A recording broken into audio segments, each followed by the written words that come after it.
Well, we are just 2 days away from the next chapter, the final presidential debate in Las Vegas, moderated by Fox News Sunday anchor Chris Wallace.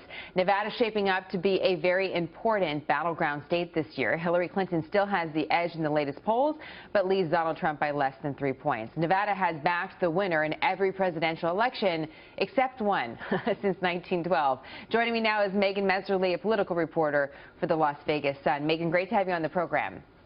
Thanks so much, Jenna. We were speaking with Larry Sabato a few weeks ago, and one of the things he pointed out about the state of Nevada is that he feels that there's a significant portion of voters, specifically Hispanic voters, that are underrepresented in the polling. I'm just curious, based on your reporting, anecdotally, what you're hearing from people on the streets, what does the race look like in the state of Nevada? Right, and traditionally polling in Nevada has always been extremely difficult. Polls are very unreliable here. Nevada has a very diverse population, but very transient, so that makes polling extremely difficult to do here. It's entirely possible that the Hispanic population is underrepresented in those polls, especially thinking about those Hispanic voters who may turn out specifically to vote against Trump, concerned about some of his rhetoric throughout the election cycle. So it's hard to tell how accurate those polls are. They've sort of shown Hillary and Donald Trump both sort of neck and neck as of late. And what's your experience as a journalist on the ground there? Is that what you see and hear on a regular basis, that it's a very, very close race? Definitely. There are a lot of undecided voters.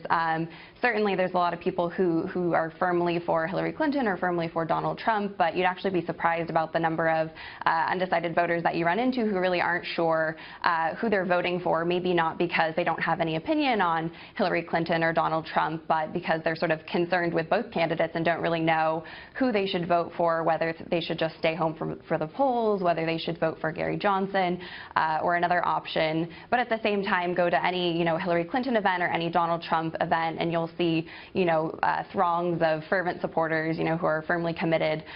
So I do think it'll be a close race. There's a lot of passion on both sides. It's really interesting to hear about the undecided voters that still haven't made up their minds yet, and so that's something we're going to be considering a great deal when it comes to presidential politics. But I also want to ask you a little bit about the Senate races, because Harry Reid is retiring. Our viewers will no longer see or hear from Harry Reid in the way that we normally do. I'm sure he will still be around.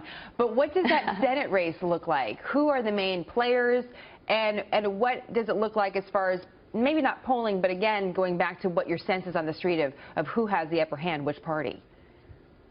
I mean, again, in the Senate race, it's going to be a really close one. It's sort of down to the wire. So it's between Democrat Catherine Cortez Masto, who's a former Nevada Attorney General, and Republican Joe Heck, a current congressman representing Nevada's 3rd District. Again, polling here has shown them very close. Actually, a CNN poll from this morning did show Cortez Masto up by about 7 points above Heck among likely voters. But again, on the ground, there's a lot of people who like Joe Heck. He's won his district, which went for Obama in 2008, went for Obama in 2012, and his district is pretty evenly split between Democrat and Republican voters, and yet he's managed to win his re-elections there. So Joe Heck is a well-liked guy here. Cortez Masto as well. I'm sorry to interrupt. I'm just curious, just as far as we've talked about the down ballot, what's going on down ballot a lot, and I'm also curious about your thoughts on that. Does it seem that presidential politics is really having an impact down ballot, or would you not be surprised to see some split votes where one party would get the vote for president, one party would get the vote for Senate? I wouldn't be surprised to see some Clinton, Heck, split ballot voters. I doubt that there would be any, Donald Trump, Cortez Masto voters, but you never know. There could be someone out there.